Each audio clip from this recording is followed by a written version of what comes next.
আজকের ভিডিওটি পুরো 2 in 1 হতে চলেছে। তো তোমরা এই ভিডিওটি দেখো, আশা করি তোমাদের প্রত্যেকের ভালো লাগবে।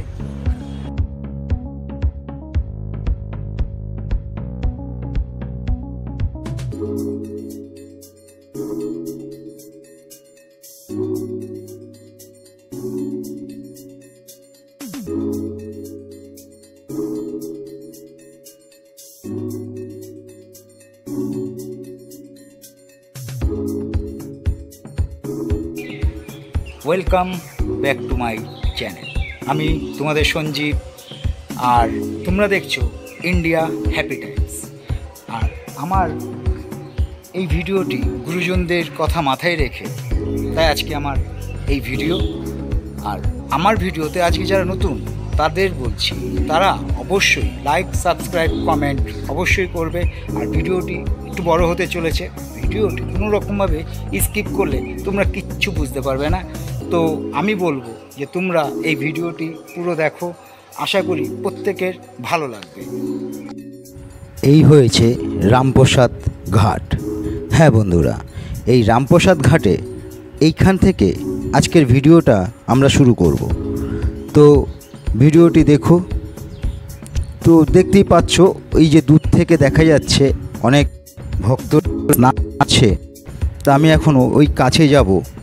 আর কাছে যেতে যেতে কিছু দুই পাশে দেখতেই পাচ্ছ অনেক মাসিমারা বসে আছে, আর দেয়ালের গায়েও ছবি, সুন্দর করে ছবি খোদাই আছে। যেহেতু রামপ্রসাদের ঘাট বলে কথা, তো এগুলো তো থাকবেই। তো যাই হোক, যেতে যেতে আমরা একটু রামপ্রসাদ নিয়ে কথাও বলি। তো রামপ্রসাদের পিতার নাম ছিল রামরাম, আর পিতামহের নাম ছিল রামেশ্বর। রামপ্রসাদের পুত্রের নাম ছিল রামদুলাল, আর 2 কন্যাও ছিল। 2 কন্যার নাম কি সেটাও তো জানার ইচ্ছুক। তো শোনো, 2 কন্যার নামের মধ্যে এক কন্যার নাম ছিল জগদেশ্বরী, আর দ্বিতীয় কন্যার নাম ছিল পরমেশ্বরী। হ্যাঁ, নানা সূত্র থেকে তার জীবন সম্পর্কে কিছু ঐতিহাসিক তথ্যও পাওয়া যায়। হ্যাঁ বন্ধুরা, তো তোমাদের এই পরিচয় তো দিলামই। তো তোমাদের আরেকটা কথা বলি, এইখানে আসতে গেলে তোমরা কি করে আসবে আমি প্রত্যেক ভিডিওতে বলে দিই। তো আমি মাঝখানে একটু তোমাদের বলে দিচ্ছি। তো তোমরা আসলে যদি কল্যাণী দিয়ে আসো, তবে 27 নম্বর বাস ধরে তোমরা বাগমন নামবে। ওখান থেকে কোনো টোটোকে বলবে রামপ্রসাদের ভিটে যাব, তোমরা চলে আসতে পারবে। আর যদি কেউ হালিশহর দিয়ে আসো, তবে ওখান থেকে টোটো ধরে বা অটো ধরে তোমরা রামপ্রসাদের ভিটে আসতে পারো। মাথা পিছু 15 টাকা করে নেবে। আর এই যে তোমরা দেয়ালের মধ্যে লেখাগুলো, আঁকাগুলো দেখতে পাচ্ছ, তো হ্যাঁ, এটা হচ্ছে সিরাজউদ্দৌলা। হ্যাঁ, আর তোমরা এগুলোই দেখতে পাচ্ছ, মাতৃচিন্তামগ্ন সাধক। পাশে লেখা রয়েছে রাজা কৃষ্ণচন্দ্রের দরবার। এগুলো সব রামপ্রসাদ সেনের সব স্মৃতিগুলো দিয়ে রেখেছে। হ্যাঁ বন্ধুরা, তোমাদের আরও অনেক কিছু দেখাবো, চলো। আর যারা শিয়ালদা থেকে আসবে তাদের উদ্দেশ্যে বলছি, তারা কল্যাণী সীমান্ত, শান্তিপুর, কৃষ্ণনগর, নৈহাটি ধরে তোমরা প্রত্যেকে আসতে পারো। যদি নৈহাটিতে নামো, তবে তোমরা ওখান থেকে 85 ধরে হালিশহর রামপ্রসাদের ভিটে বাস স্ট্যান্ড আছে, ওখানটায় তোমাদের নামিয়ে দেবে। আর যদি শান্তিপুর, কৃষ্ণনগর ধরে আসো, তবে তোমরা ওখান থেকে হালিশহরে নামবে। হালিশহর থেকে টোটো বা অটো ভাড়া বলে দিয়েছি 15 টাকা করে। আর যারা শান্তিপুর থেকে সরাসরি আসবে, তারা হালিশহর নামতে পারো, বা কাস্তাপাড়াতেও নামতে পারো, বা কল্যাণীতেও নামতে পারো। তোমাদের একই প্রসেস। আর উনি মাকে নিয়ে গঙ্গায় ডুব দিয়েছিল 1781-তে, মানে 61 বছর উনি ছিলেন। মাকে নিয়ে ডুব দিয়েছে গঙ্গায়, আর ওঠেনি, শরীর সমাধি হয়েছে। হ্যাঁ, এই সেই গঙ্গা, যে গঙ্গায় রামপ্রসাদ মাকে নিয়ে এই গঙ্গাতে বিলম্ব হয়ে গেছিল। এই কিছুক্ষণ আগে কাকুটা বলে দিল, তোমরা শুনতেও পারলে। হ্যাঁ বন্ধুরা, 1781 খ্রিস্টাব্দে এই ঘটনাটা ঘটেছিল। তো আমরা রামপ্রসাদের ভিটে যাব, আর যেতে যেতে রামপ্রসাদের কিছু কথাও আমরা বলবো। গ্রামে ফিরে রামপ্রসাদ কঠোর সাধনায়ও মগ্ন হন। তান্ত্রিক প্রথা অনুযায়ী তান্ত্রিক সাধনা আদর্শ পবিত্র এক পঞ্চটির বট, বেল, আমলখী, অশোক ও অশ্বত্থ গাছের সম্মিলিত রূপ। তলায় পঞ্চমুণ্ডির ও আসন, সাপ, ব্যাঙ, খরগোশ, শৃগাল, মানুষের করটির দ্বারা সৃষ্টি।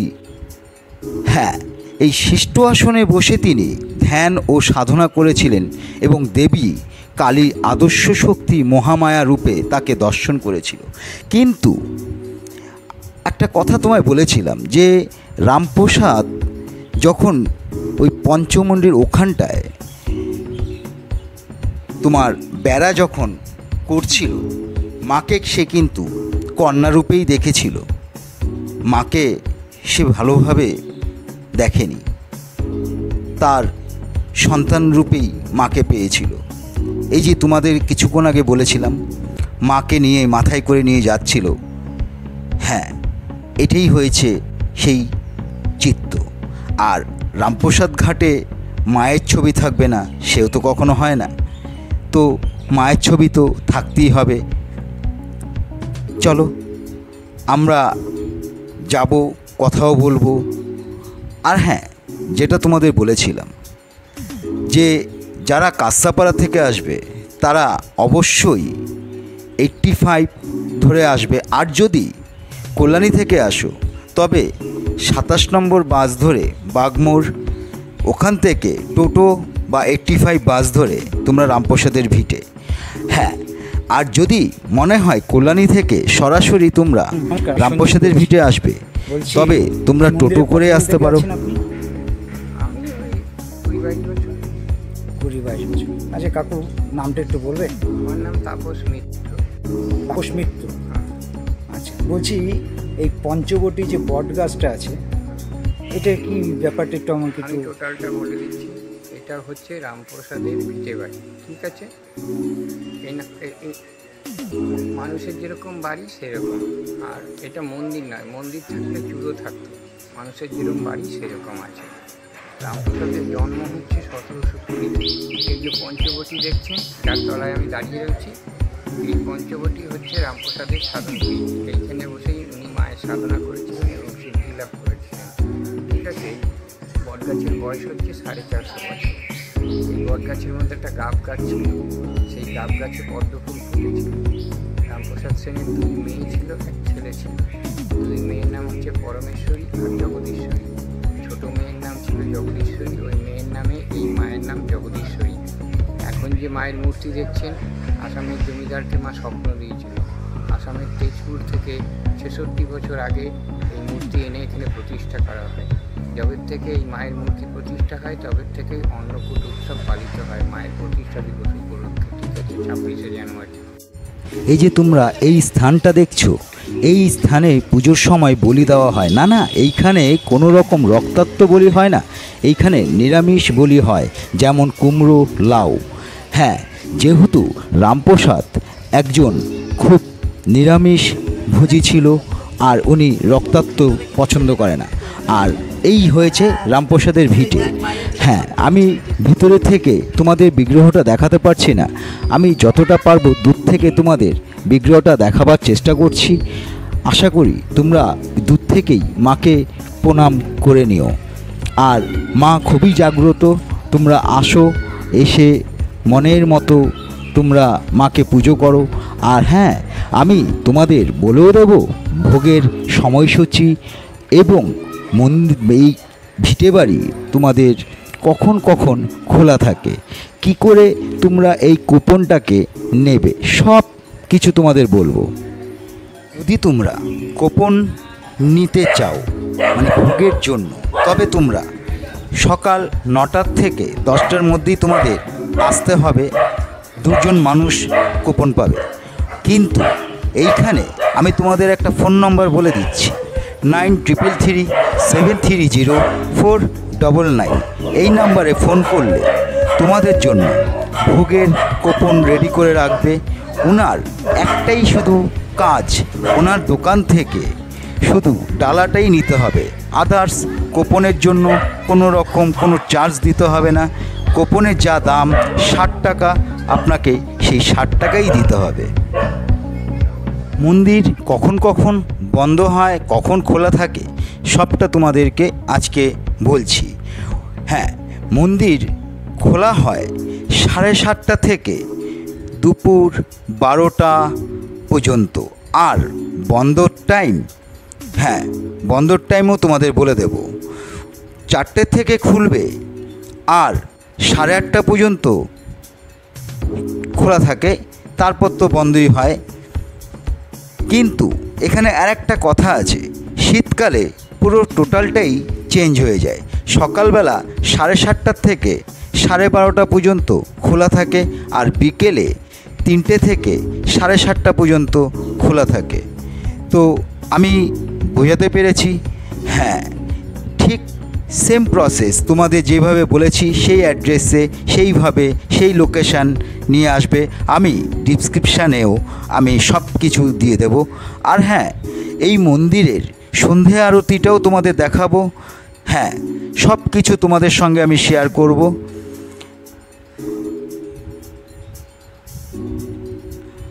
আর একটা কথা প্রথমে বলেছিলাম, 2 in 1 হতে চলেছে। হ্যাঁ, তোমরা পুজো টুজো দেওয়ার পর যদি খুব মানে কি বলবো, একটু ঘুরতে ইচ্ছে করছে, তবে তোমাদের ঘুরতে যেতেই পারো। হ্যাঁ, যারা প্রকৃতিপ্রেমী মানুষ তাদের জন্যই আমি কথাটা বলছি। রামপ্রসাদের ঘাট থেকে ঠিক 1 থেকে 2 মিনিটের পথ একটা বিপিন বিহারী পার্ক বলে একটা পার্ক আছে। তোমরা সেই পার্কে বসে সময় কাটাতে পারো। এবং ওইখান থেকে সময় কাটানোর পর ঠিক সন্ধেবেলা তার উল্টো দিকে অনেক ফাস্টফুডের দোকানও বসে। তো যাই হোক, তোমাদের এখন আমি আপাতত এই রামপ্রসাদের ভিটেটাই পুরো ঘুরে দেখাচ্ছি। আর এই যে যে জলটা দেখতে পাচ্ছ, এই জলাশয়টা, এই জলাশয়ের মধ্যে অনেক রকমের মাছ, কচ্ছপ রয়েছে। তোমরা যদি চাও এইখানটায় তোমরা খাবারও দিতে পারো। আর হ্যাঁ, হালিশহর পৌরসভা এতটাই পরিষ্কার পরিচ্ছন্ন রাখে যে আমি তাকে কুর্নিশ জানাই, যে এত সুন্দর একটা পরিবেশ করার জন্য, রাখার জন্য। আর হ্যাঁ, তোমরা এটাও তো নিশ্চয়ই জানো হালিশহরের আগের নাম কী ছিল। হ্যাঁ, সব তোমাদের আমি বলেই দিয়েছি।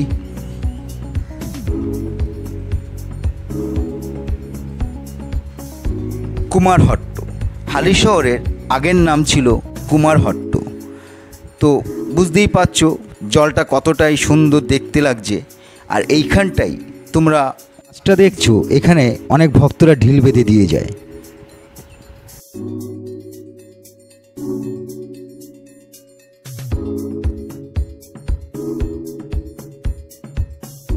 তোমার নিজে গিয়ে হালি শহরে চলে যাও, ওইখানে বসেই তুমি তোমার কাজ সমাধান করো। তোমার যে মাসিক বেতন 30 টাকা, তুমি হালি শহরে বসেই পাবে। কষ্ট করে তোমাকে কলকাতা অব্দি আসতে হবে না। এছাড়াও রাজা কৃষ্ণচন্দ্র, কৃষ্ণনগরের রাজা, উনি হালি শহরে রামপ্রসাদ সেনকে 31 একর জমি দিয়েছিলেন। পুরো বাংলার লোকেরা সব দখল করে এখন এইটুকুনি আছে। আর রামপ্রসাদের মূল বাণী হচ্ছে, জাঁকজমকে করলে পূজা অহংকার হয় মনে মনে, আর লুকিয়ে মাকে করিস পূজা জানবে না তো জগৎজন। এই হচ্ছে রামপ্রসাদ সেন।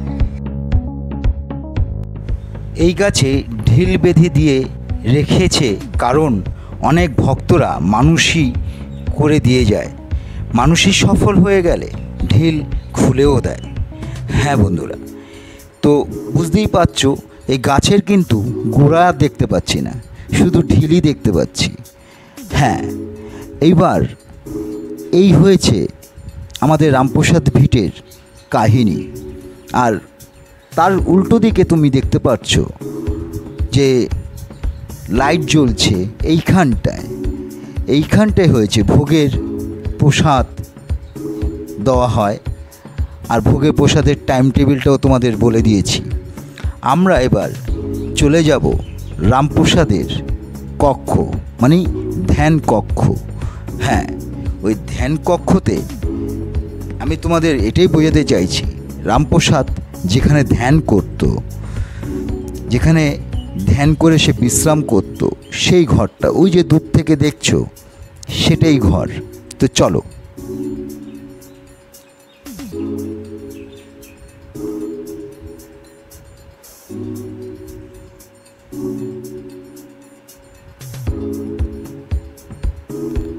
এটাই হয়েছে রামপ্রসাদের ধ্যান কক্ষ। আমি যতটা পারলাম তোমাদের দেখাবার চেষ্টা করছি, বুঝতেই পারছো।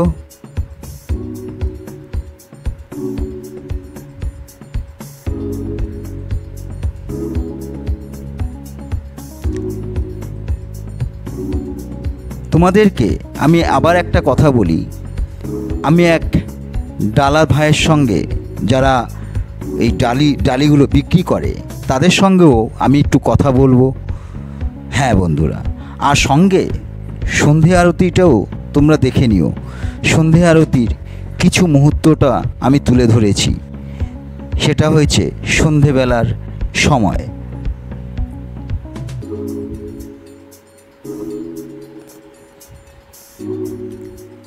আর এইখানটায় এসে সত্যিই মন শীতল হয়ে যায়।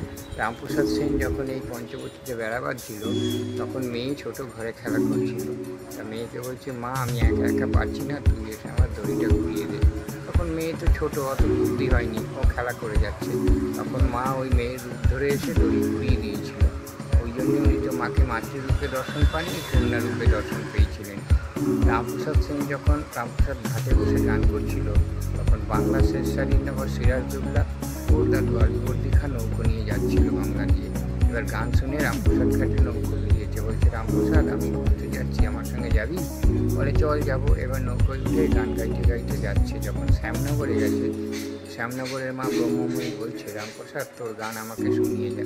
তখন রামপ্রসাদ বলছে, মা গো, এইখানে বসে শোনানোর মতন সময় আমার নেই, আমার গান তোমার যদি শুনতে ইচ্ছা করে তুমি ঘুরে শোনো।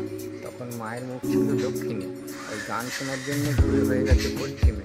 ওটাকে বলে মূলাজোরের কালীবাড়ি, যেটা শ্যামনগর। শ্যামনগরে মা ব্রহ্মময়ী, এটাকে বলে মূলাজোরের কালীবাড়ি। কারণ ওখানে বামাখ্যাপা প্রথম পৌষ মাসে মূল্য দিয়ে পুজো দিয়েছিল, তারপরে সব মন্দিরে মূল্য দিয়ে পুজো হয়, ওই জন্য তাকে মূলাজোরের কালীবাড়ি বলে।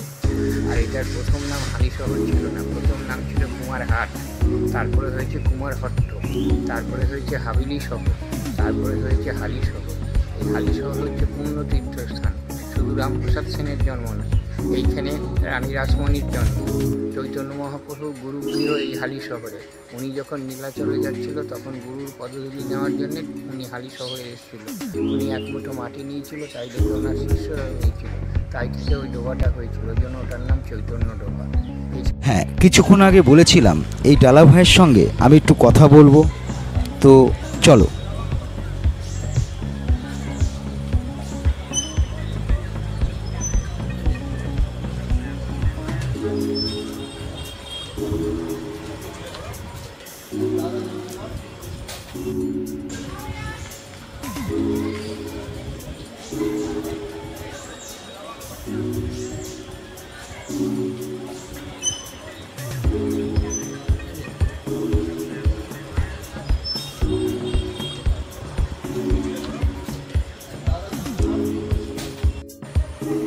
বলছি দাদা, তোমার নামটা কি? আমার নাম সুবল কুণ্ডু। সুবল কুণ্ডু। আচ্ছা, এই দোকানে কি তুমি থাকো? বাবা থাকে। বাবা থাকে, তুমি থাকো না? আমি থাকি, সকালে থাকি, বিকালে ওই দোকানে থাকি। যে বলছি, এই ফলগুলোর দাম কেমন আছে? ওই 5 ফল দিয়ে নারকেল দিয়ে আছে 101 টাকা, হুম, আর 5 ফল দিয়ে যদি দাও 51 টাকা, 3 ফল দিয়ে যদি দাও 31 টাকা, আর মালা আছে 10 টাকা, বড় আছে 140 টাকা। আচ্ছা বলছি, এখানে কুপনের ব্যবস্থাটা কি আছে? এখন তোমার 9টা থেকে 10টার মধ্যে কুপন কাটতে হবে, আর আমাদেরকে ফোন করে দিলেই আমরাই বুকিং করে দেবো। 60 টাকা করে নেয়। ঠিক আছে। আর বলছি তাহলে তোমার ফোন নম্বরটা আরেকবার বলো। 9333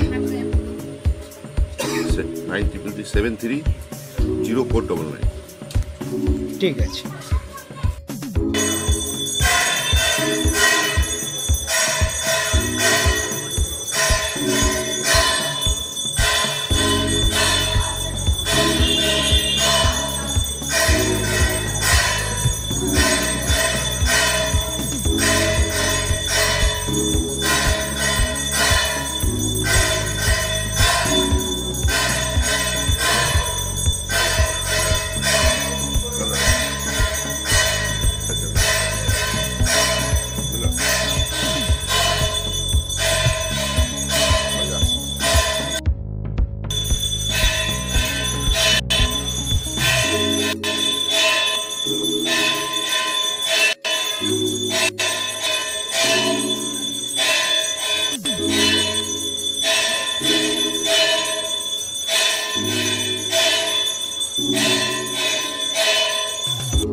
সন্ধে আরতি শুরু হয়ে গেছে, দেখতেই পাচ্ছ। হ্যাঁ, তোমাদেরকে আমি এরপরে আর একটা জায়গায় নিয়ে যাচ্ছি। তো চলো, এই যে ঘরটা দেখছো, এই ঘরটায় তোমরা বসে বিশ্রাম নিতে পারো। মাথা পিছু 20 টাকা করে নেবে। আর পুরো বিল্ডিংটাই মানে পুরো ঘরটাই যদি নাও, নিচটা আর উপরটা, তবে 501 টাকা করে লাগবে। হ্যাঁ, তাতে কোনো মাথা পিছুর ব্যাপার থাকবে না। তখন ঘরটা তোমাদেরই হয়ে যাবে আর তোমরা সেখানে বিশ্রাম নিতে পারো। তো শুরুতেই বলেছিলাম যে তোমাদেরকে আমি একটা পার্ক দেখাবো, যে সময় কাটাবার জন্য, যে সন্ধে আরতি দেখার আগে আমরা সেখানে সময় কাটাতেই পারি। তো এই যে জায়গাটা দেখছো, এইখানটা দিয়ে তোমাদের আসতে হবে। এটা বাগমোড় থেকে আসছে, সোজা চলে যাবে কল্যাণী। এই রাস্তাটা দিয়েই সোজা আসলেই তোমরা এই যে রামপ্রসাদের বাস স্ট্যান্ড, রামপ্রসাদ ঘাট বলে সবাই চেনে। আর এই সেই পার্ক, যারা প্রকৃতি প্রেমী তারা অবশ্যই এই পার্কে একবার এসে ঘুরে যেও, তোমাদের দারুণ লাগবে। চারিদিকে সবুজ গাছে ভরা, আর এত সুন্দর। আর বাচ্চাদের তো কোনো ব্যাপারই না, বাচ্চারা খুব মজা করবে। এখানে দারুণ দারুণ অ্যাক্টিভিটি রয়েছে বাচ্চাদের। হ্যাঁ, তোমরা অবশ্যই আসো, ছোট ছোট বাচ্চাদেরকে নিয়ে এই পার্কে আসবে, খুব মজা করতে পারবে। এই পার্ক সত্যি অসাধারণ একটা পার্ক। আর এই পার্কটি গঙ্গার তীরেই অবস্থিত। হ্যাঁ বন্ধুরা, এইখানটায়, আর এই পার্কের নামটা কি তোমাদের বলেছিলাম, বিপিন বিহারী পার্ক। হ্যাঁ, অনেকে এই পার্কটাকে ক্রেক পার্ক বলে অনেকে চেনে।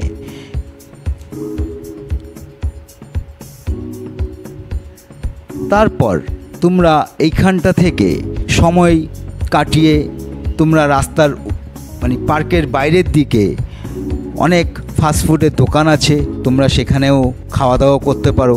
বা তোমরা যদি মনে করো যে না, আমি সন্ধে আরতি দেখতে যাব, তোমরা সেইখানে এই পার্কে ঘোরার পর সন্ধ্যের সময় তোমরা সন্ধে আরতি দেখেই আসতে পারো। তাতে কোনো সময়, কোনো বাধা, কোনো বিঘ্ন নেই। তোমরা যখন মন চাইবে তখনই যেতে পারো, আসতে পারো। আশা করি এই হালি শহর সত্যি খুব সুন্দর একটা পার্ক বানিয়ে রেখেছে রামপ্রসাদের ভিটের সঙ্গেই। আর রামপ্রসাদের ঘাট সব কাছাকাছি। আর হ্যাঁ, তোমরা যদি মনে করো একটু সস্তায় ফুচকা খাবে, তো এইখানে ঘুরতে আসার অনেক সুন্দর সুন্দর জায়গা আছে। তোমরা ফুচকা পাড়ায় যেতেই পারো, ভালো নাম শহীদ পল্লী। এখানে কে বলে থাকি রানী রাসমণি ঘাট। হ্যাঁ, এখানে সব কিছু আছে। তোমরা যদি পাশেই কল্যাণী, সেখান থেকেও তোমরা ঘুরে আসতে পারো, তাতে কোনো সমস্যা নেই। তোমরা এসে ছোট্ট করে একটা ট্যুর করতেই পারো। হ্যাঁ বন্ধুরা, তো আর বেশি কিছু বলবো না, এই পর্যন্তই। তোমরা সকলেই ভালো থেকো, সুস্থ থেকো। আর একটা কথা বলবো, যে এই যে সাইডগুলো তোমরা দেখছো, এই সাইডে কিন্তু ঝুঁকবে না, কারণ বুঝতেই পারছো গঙ্গা পাশেই। হ্যাঁ, তোমরা মজা করতে পারো এখানে, গল্প টল্প করে তোমরা রামপ্রসাদের ভিটে। অ্যাকচুয়ালি আমি রামপ্রসাদের ভিটের উদ্দেশ্যেই এই ভিডিওটা করেছিলাম, কিন্তু পাশে এই পার্কটা দেখে আমার মনে হলো যে রামপ্রসাদের ভিটের সঙ্গে তোমাদের সময় কাটানোর জন্য একটা পার্ক দেওয়া প্রয়োজন। তাই আমি এই রামপ্রসাদের ভিটের সঙ্গে এই পার্কটা তোমাদেরকে প্রেজেন্ট করলাম। তোমাদের কেমন লাগলো তোমরা আমাদের বলবে। আর হ্যাঁ, তোমাদের এই ভিডিওটি কেমন লাগলো সেই কমেন্টটা তোমরা বলো। জয় মা, হ্যাঁ জয় মা বললেই আমি বুঝতে পারবো। আর আমার ভিডিওটিতে আজকে যারা নতুন তাদের উদ্দেশ্যে বলছি, তারা ভিডিওটি কোনো রকম স্কিপ না করে ভিডিওটি দেখো। আর ভালো লাগলে সাবস্ক্রাইব, লাইক, শেয়ার, কমেন্ট অবশ্যই করবে। আমি তোমাদের অপেক্ষায় থাকব। আর কিছু বলার নেই, তো চলো, আমার গুরুজনরা ভালো থাকবে, সুস্থ থাকো, ভগবানের কাছে এই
বুঝলা